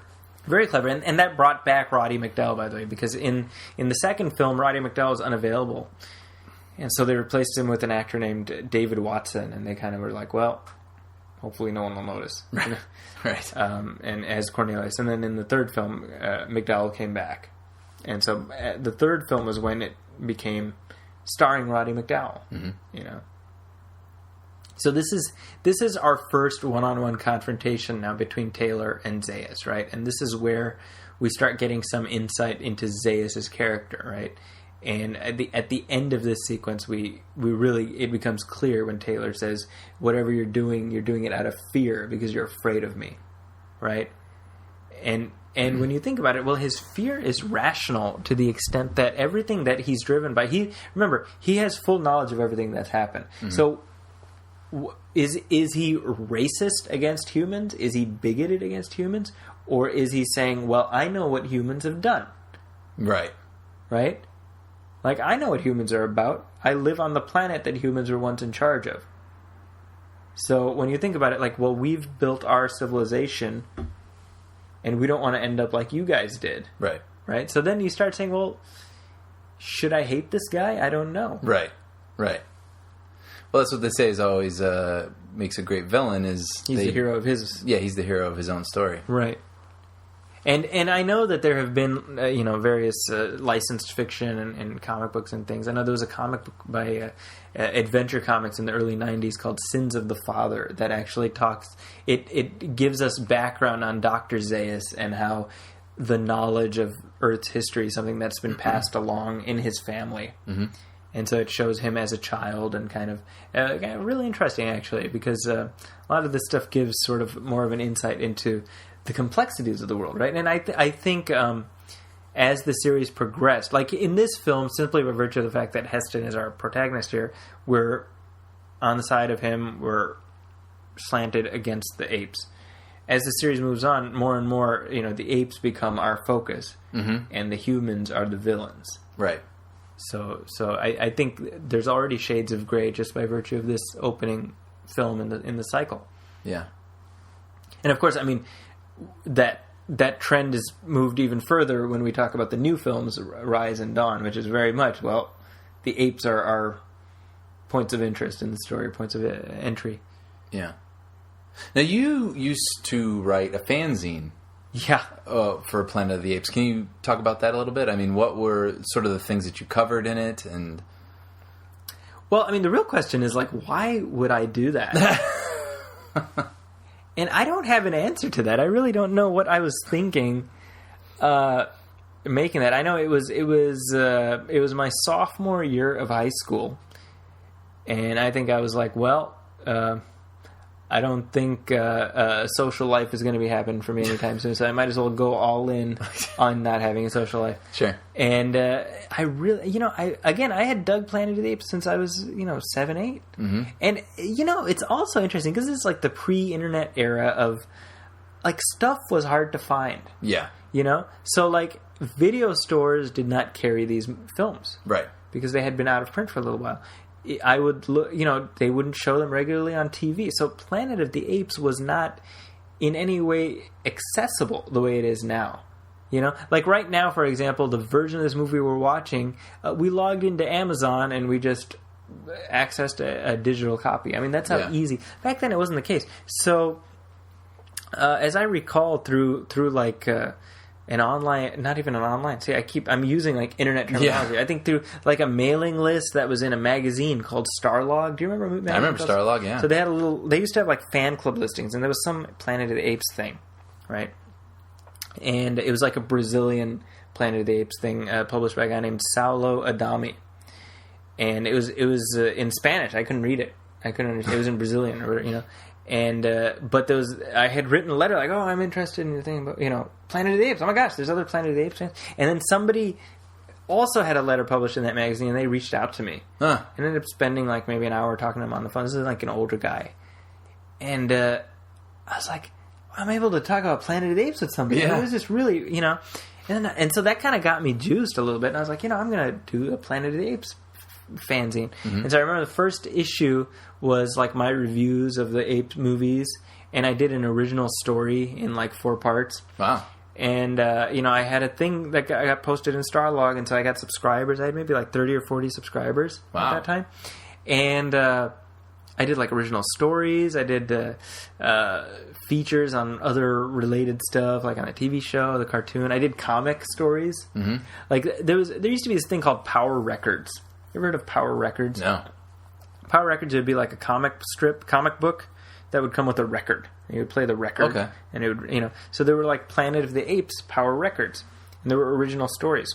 So through this guy, his name was Dave Merritt, actually, and I reconnected with him just a few years ago. He had sent me a tape of these Power Records Planet of the Apes stories. And they were like with the characters from the TV series. And so I listened to some of these, and I was like, I could adapt this into a comic. Yeah. And so they were like original stories. They were just audio. They were only audio. They weren't actual comics for these particular things. So I turned them into comics. I did one over 2 issues. So I ended up publishing only 5 issues of this thing. But it was enough to make some connections with people. There was a guy named Eric Green who shows up on the DVD documentaries about Planet of the Apes. He actually wrote a book at the time called Planet of the Apes as American Myth. Mm-hmm. And I am mentioned in that book. Oh, wow. Oh, Zaki Hassan, teenager. So you've sort of you've wiggled your way into Apes lore here. In an extremely, like, 6 degrees of Kevin Bacon kind of way, sure. So now here, Cornelius and Zira have grabbed Taylor, and they're heading out for parts unknown, right? Specifically the Forbidden Zone. Seriously, where would you go? Well, and I mean that's the thing. Like, if the whole point that's made by Taylor right in the beginning of the film, we're here to stay. Okay, the ship is sunk. That's it. We're not getting off this rock. Yeah, unless they need to make another sequel 5 years from now. Yeah. In which case they'll figure something out. Now, the idea here was that by the end of the film, Nova was implied to be pregnant, and that at one point was a story point, but they eliminated it because it became something that you needed to follow up on, right? And they felt like it cluttered sort of the cleanness of the ending, right? By not getting into that. But here again, we see kind of the antagonism. Now, again, another bit of unintentional irony. He says, "Do you have any guns?" And Cornelius is like, "Yeah, they're over here. We don't need them." He's like, "I want one anyway." And given who Chuck Heston is or was, yeah, NRA spokesperson, head of the NRA, He was head of the NRA? He was president of the NRA. Oh, I thought he was just like a mouthpiece for them. Well, he started out as a spokesperson, and then he eventually became president of the NRA, right? Oh, wow, I didn't even know that. He gave those speeches, "My cold, dead hands." Yeah, I remember that. So this is where we start seeing him now assume a more traditional heroic role. And not so, I don't even know if heroic is the right word, but more,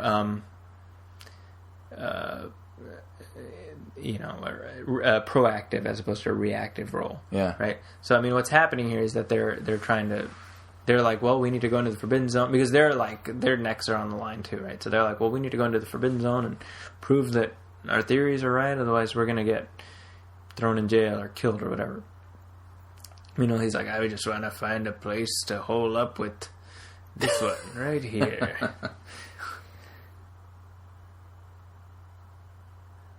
So now, this is basically now we're into the third act, right? And so it becomes essentially a quest story where we wind up at the diggings where they were at, and so now we're going to get insight into ape history.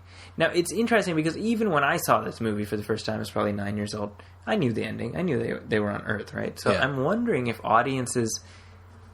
apparently it was like a Sixth Sense level surprise, but I don't see how that's possible. Well, this is now part of our movie fabric. Yeah. Culturally. So back then, I guess if you weren't familiar with the book. Well, and the book had a different ending anyway, so. Oh, right. In fact, Boole, supposedly the ending came from, people say it came from Serling. My understanding is that it was actually Blake Edwards. Really? Who came up with the idea of, they decided fairly early on that it was going to be Earth. Mm-hmm. But the Statue of Liberty thing, supposedly Jacobs and Blake Edwards, who was going to direct at the time, they were having lunch and they were going back and forth. They were like, we need something iconic, something that really, perfectly sums up the twist in just one shot. And as they were leaving, they saw a picture of the Statue of Liberty, and supposedly Blake Edwards turns to Jacobs. He's like, Rosebud. That's obviously what they came up with. Huh. But Boole was against it. He wrote a letter to the producers. He said, I view it as a temptation from the devil. That's what he said about the ending with the Statue of Liberty. Why? What was his reason? I think he just liked his ending. Yeah. And I think as a novelistic technique, I think it works. Yeah. But I think it's impossible to beat just the pure simplicity of the ending of this film. Yeah. And it's a testament to the power of film as a specific medium that has specific needs, but also specific abilities. Yeah. That a novel, the ending of this movie wouldn't have worked as well in a novel form. Yeah, like describing the Statue of Liberty in sand. You're like, oh, okay, yeah. Not seeing it. Just seeing that image, Yeah. So again, some really nice scenery here. They do a nice job of just driving home, for as sort of cavemanish their civilization was, it was still something. And now here we are, back into the unknown. Must have been tough for Chuck Heston to just be wandering around in a loincloth. I was just thinking that, actually. Just showing up every day wearing a diaper. Yeah.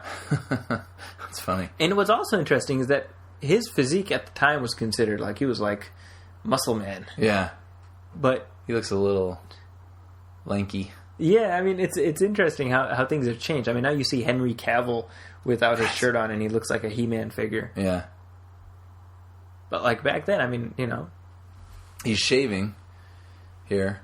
Are we not civilized? Yeah, and couple cuts. Yeah, he did okay though, actually, all things considered. He has to get back to looking more Hestonish. Yeah.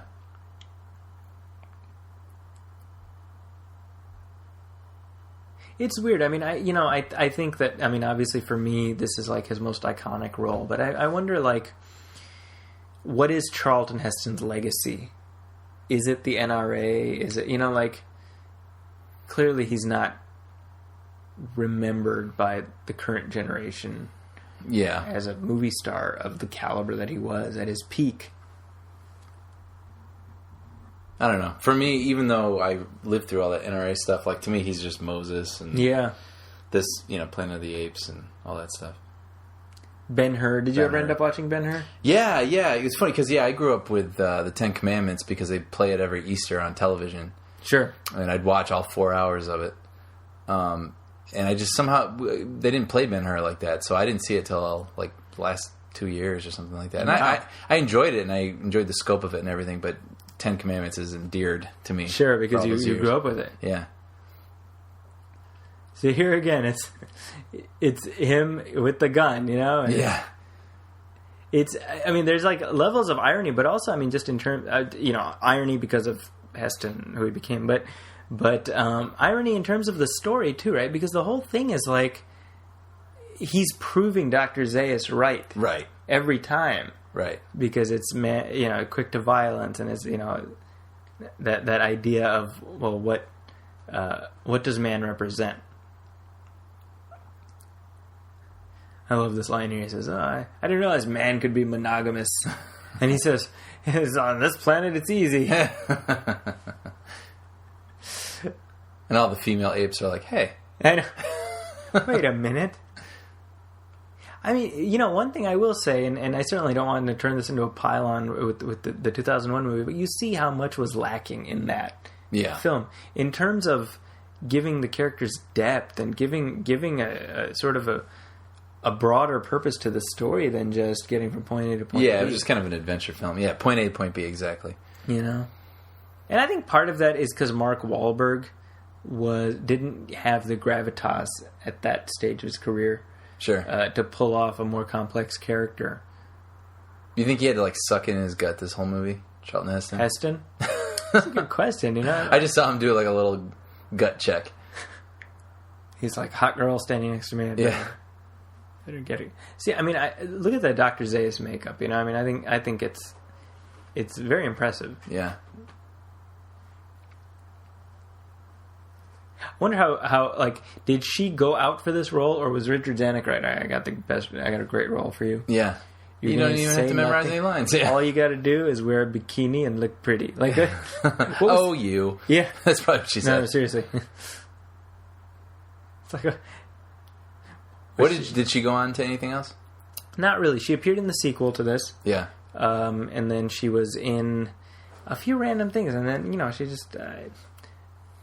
This movie isn't really a resume builder if you're playing that role. Yeah. So she was sort of like the Jaden Smith in 1968.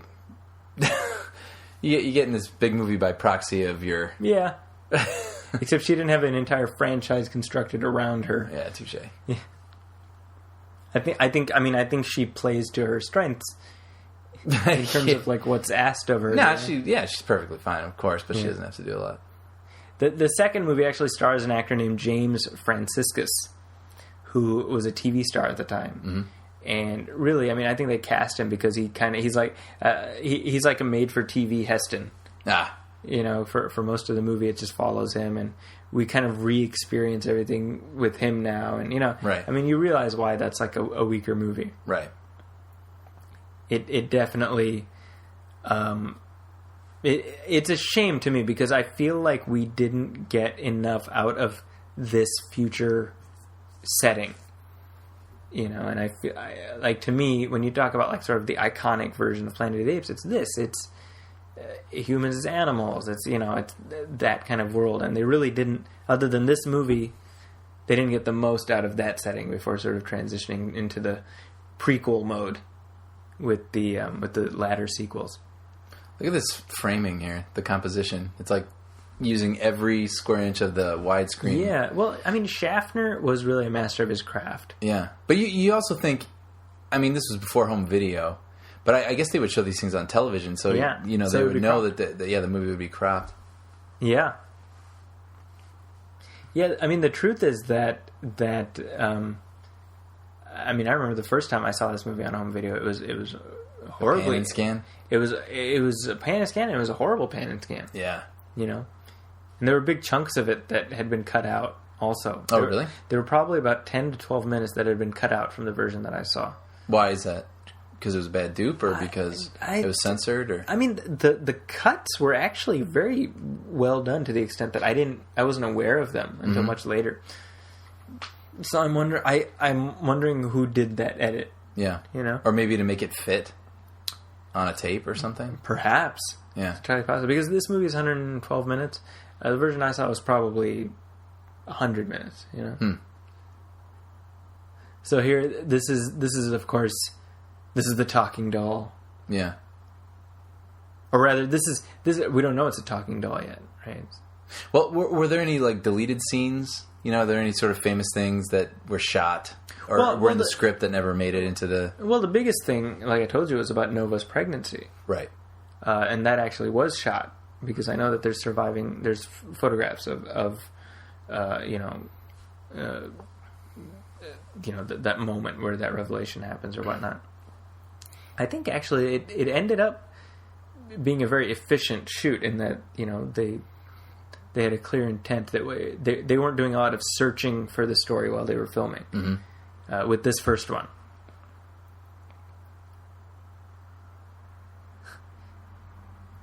Yeah, he's just sitting there chilling with his loincloth.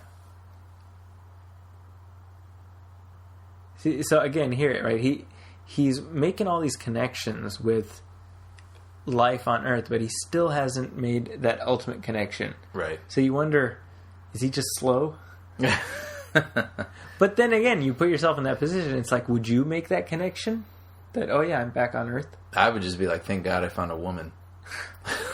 And just leave it at that. Yeah. The dynamic between these two characters is so interesting. I think it's very rich. And we sort of see, in the third film, which is Escape from the Planet of the Apes, and that's set in the 70s, we see almost a reverse version of Dr. Zaius via a character called Dr. Otto Hasslein, who's played by Eric Braeden, who you might know as, he was John Jacob Astor in Titanic. Okay, yeah. And he's like a famous soap opera actor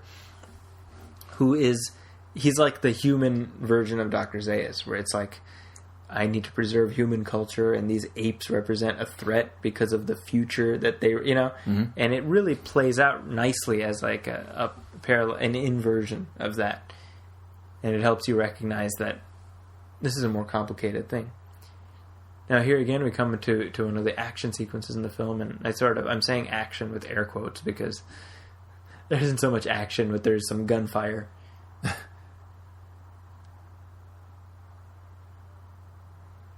So again, the gorillas are the blue collar. They're the grunts, Right.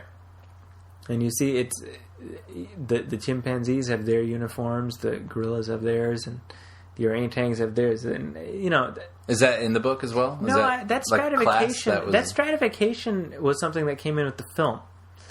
But I think Heston talked about how the actors, like during the day when the actors would be filming, if you were in your ape makeup, you were in your ape makeup. But like all the orangutans would sit together. Oh, really? Chimpanzees. No one was forcing them to. Yeah. It was just kind of happened. Yeah. So, for example, Kim Hunter would sit with Roddy McDowell. Right. She didn't sit with Maurice Evans. He's one of them, even though they were all friends. Yeah. It's interesting, It calls to mind like the Stanford prison experiment, where all you need is designated group membership to assume the characteristics of that group. You're familiar with the Stanford experiment, right? Yeah. Can you explain it? You had the Stanford, which is very close to where I live. A professor divided a class up into two parts, and he said, "All right, this half you are the prisoners, this half you are the guards." And they had to stop the experiment after a day or so because the guards were abusing the prisoners, who were their classmates. Right. I mean, human psychology is pretty messed up, right? And I think this film, that's what it's about, right? It's about looking at human psychology through this fantastical prism. Now here we have Lucius. He's Zira's nephew, who represents the sort of the quintessential disgruntled youth of that era. He's a hippie, essentially. This right here. You can't trust the older generation, right? So now we have kind of our final confrontation between Taylor and Zaius here, and it's not a physical confrontation, it's an intellectual confrontation, and I think Zaius actually comes out ahead by virtue of what he ends up sort of presenting via the reading from the sacred scrolls. See, he keeps saying, he's a born killer, and what's Taylor doing to dispel him of that notion? Yeah. Nothing. He's being kind of a jerk. Now, you get why. Right. You don't blame him. And throw him in a cage and spray him with a hose. Yeah, and they even address that here, right? Where Cornelius and Zira are like, well, right here you can see here, stop doing that, I'm going to tie you up now, Dr. Zaius. Have some monkey soup later tonight. See right here. They're like, it's humiliating. And it's like, well, we thought you were inferior. I love that. Like, this is like, I know it already existed, but this is such a Twilight Zone episode. It absolutely is. you know? Yeah. Yeah. So in fact, you can see on YouTube somebody actually recut this into a Twilight Zone episode. Oh, really? Yeah, like just as a they rendered it in black and white and just kind of cut it down to 20 minutes. Look at that! I can't even make something up, and it already exists on YouTube. Yeah, that's the beauty of YouTube. There's an episode of the Twilight Zone called "I Shot an Arrow into the Air." And it's about these astronauts who crash land on this distant planet. It's just the three of them, and then they're in the desert, and then eventually there's two left, and then one kills the other, and then the twist, he finds out he was on Earth the whole time. Yeah. And so very much a progenitor to this story. Yeah. But again, supposedly the twist ending did not originate with Serling. So here we go. This is a reading from the Sacred Scroll, and again, this is one of the iconic bits of dialogue from this movie. He's the devil's pawn. And tell me if you disagree with anything Cornelius is saying here.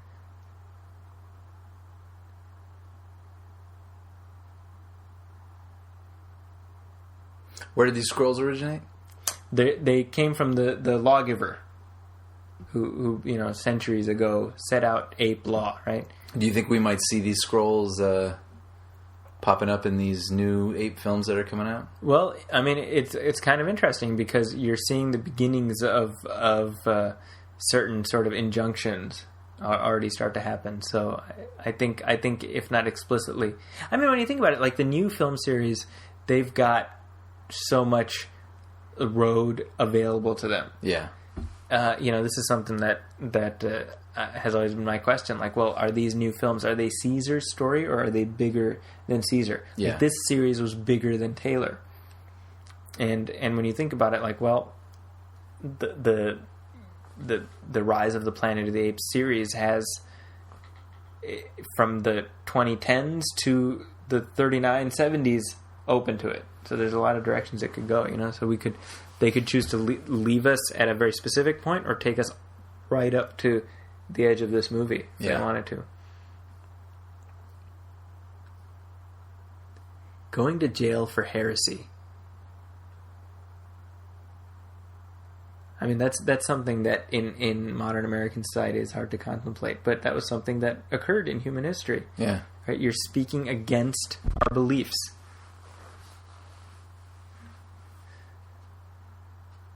So, of course, here comes the big kiss between Charlton Heston and Kim Hunter, which was replicated by Mark Wahlberg, and Helena Bonham Carter, although that one I think involved tongue. Yeah. And, of course, she really just has the punchline here where she says,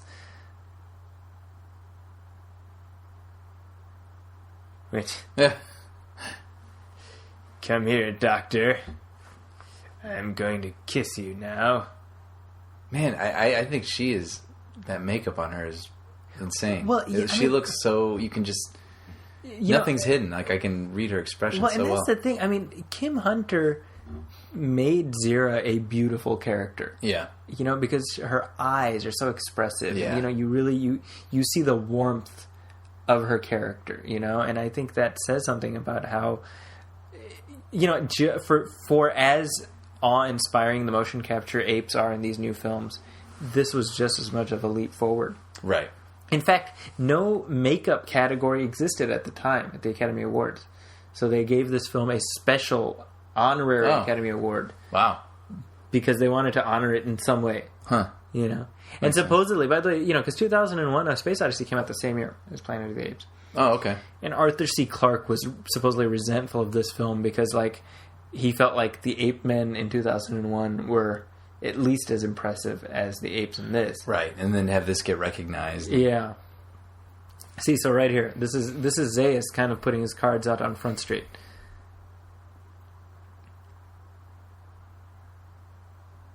I mean, when you look at how much talking there is in this movie, yeah, it's a very dialogue-heavy film, right? Right here, Zaius, right? Yeah. And that's as ominous as it gets, right? And again, it's one of these things where you have to look at Zaius' motives and be like, well, is he necessarily wrong, right? Because now what's he about to do? He's about to be like, all right, we're sealing up the cave. Yeah. And they're like, well, come on, all the proof. And he's like, sorry. Is he wrong? I don't know. It's like, does intellect require restrictions? Can intellect survive with restrictions?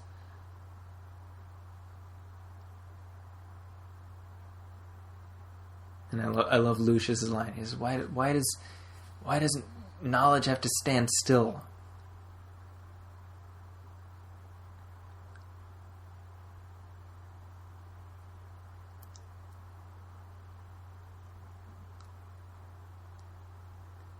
I may just have saved it for you. I mean, is he right? Yeah.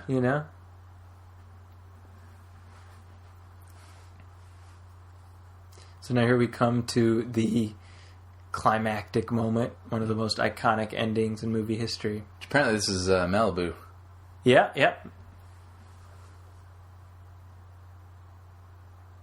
And so they wandered.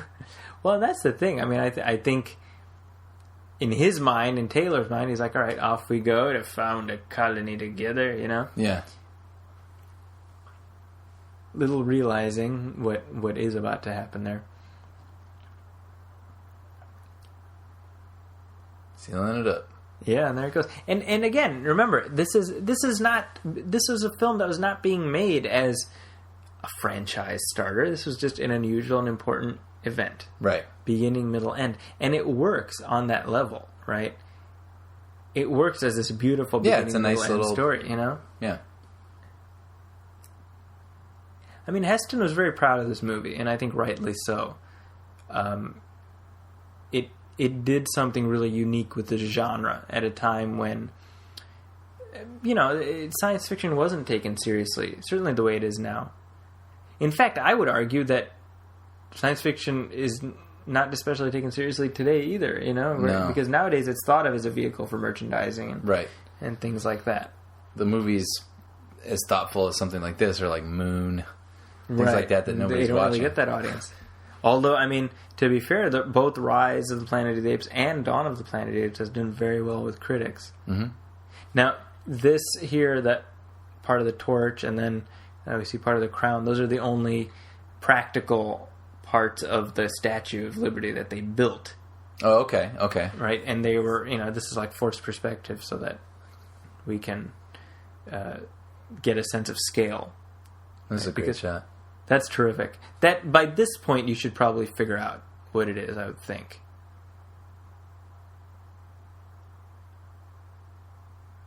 And so here we go. And now here's Taylor cussing. He says, "Damn you."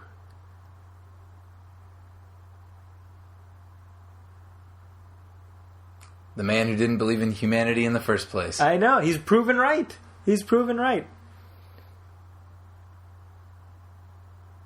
Now, interestingly, 20th Century Fox came back and they were like, does he have to say God damn you all to hell? Yeah. Does he have to curse? And Heston went to bat for that. He said, no, he's not swearing. He's asking God to damn them all to hell. Yeah. And they're like, rated G. Yeah. But you know what's funny is that the version of this I saw was, it just was, he says, I'm back. I'm home. And he falls down, and then we pan to the statue. So I didn't even realize that he said that. Oh, really? Yeah, and then the when I saw it next was on Disney Channel. Shut and up. So he, the Disney Channel? On Disney Channel, they showed it. It was like a free weekend. And so it was just, I'm back. I'm home. Oh. And then, God! And then pan. So it wasn't until like 1998 when I saw this on like the 30th anniversary DVD where I got the full extent of what he actually says. Wow, that's really interesting. Yeah. And in that last shot there, that was an optical effect, huh? That was a matte painting up against a plate of the mountainside there, whatever that was. It's interesting because I was noticing it used to be, due to the limitations, you couldn't move the camera in an effects shot. And so I was noticing that they were moving the camera, but I don't think they really were because the shot was actually really blurry at first. And then it must have been something that they zoomed in on and zoomed out to replicate. Yeah. So they could reveal the Statue of Liberty. The paintings, right? That was by William Creeber, who's the production designer. And I think it's just one of those. It looks amazing, yeah. Yeah. Still. So I mean, Brian, that is Planet of the Apes. That is my favorite movie of all time. Yeah, and it was really interesting to hear you say you obviously have years of thought and tidbits and trivia and all sorts of information about it. And so I hope people endured me and my well, I enjoyed less informed talking through it with you. But, I think if you're listening to this, you're probably in the mind to watch Dawn of the Planet of the Apes, so do check that out. And be back here for our next special commentary track. We don't know what that will be yet, but you'll have to hit subscribe to the Movie Film Podcast on iTunes so that you can keep up to date with whatever it is we're going to do. Also, be sure to listen to our regular episode, which will be out next week, and we will be talking up Dawn of the Planet of the Apes. Plus, every other week, we'll be here talking up what else is new and sundry. So, on behalf of my colleague Brian Hall, my name is Zaki Hassan. This was the Movie Film Movie Commentary. We'll see you next time. Welcome, friends, it's the Movie Film Podcast. Movie Film Podcast, enjoy the show. Zach and Sean and Ryan are talking about movies. Movie Film Podcast on the radio.